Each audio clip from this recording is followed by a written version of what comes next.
Hi guys! For today's video, I'll show you naman kung paano mag-change ng Facebook page category this 2023. And this video is a 2-in-1 tutorial because the first part, I'll show you kung paano ito gawin using desktop or laptop.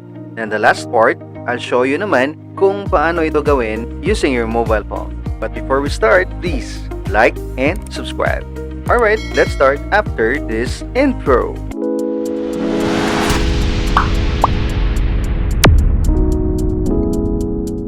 Alright, so ang gagawin mo ngayon is go to facebook.com. And then once you're here in your Facebook profile, and so click mo ito, tap this one, and then select the page kung saan gusto mo i-change yung category.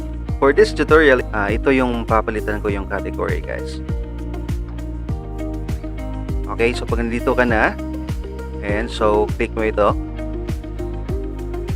and then click this one, and so ito na, i-change ko na yung page category. So hanapin mo yung about section, nandito lang sa ibaba guys ng iyong profile. Okay, nandito sa ibaba na, click mo ito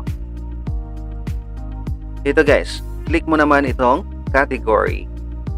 Okay, so itong parang lapis guys, click mo ito. And then, you can type it here kung anong gusto mong category ngayon. So, for this tutorial, so, papalitan ko itong entrepreneur into digital creator. Ayan. So, dito na guys. So, maraming choices hindi lang digital creator. Depende sa iyo, no? I-search mo lang dito. I-type mo lang kung anong, for example, yung page mo is about clothing. O, search mo clothing or advertising or marketing or maraming options guys, maraming category, I mean.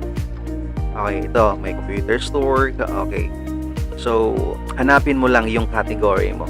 Okay, so okay na ako dito guys, and then after that click save. Ayan, so na-change na siya guys. Alright, for the next tutorials, I'll show you naman kung paano ito gawin using your mobile phone, so stay tuned. So now, I'm using cell phone. Dito naman tayo mag-change ng Facebook page category. Alright, go to Facebook. Select the page na kung saan gusto mo i-change yung category niya. And then for this tutorial, so ito yung gagamitin ko guys. Alright, so para mapunta ka sa yung page timeline, so click this one.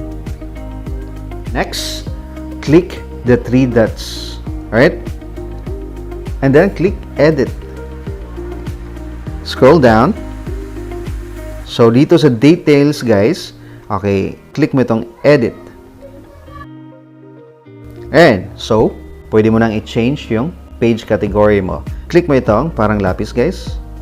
So search mo yung category na gusto mo. For example, advertising and marketing. So dito, kung fashion naman, andito. So, marami. Search mo lang yung category para sa iyong Facebook page. Okay, for this tutorial lang guys, so just to show you, so papalitan ko yung motivational speaker into entrepreneur. Wala akong ibang maisip guys. So, for this tutorial lang siya guys. Okay, so pag nandito na, so tap mo lang ito. Ayan. So, click again, save. Alright, so for motivational speaker, so na-change na into entrepreneur yung aking page category. So ganyan lang kadali guys ang pag-change ng category this 2023.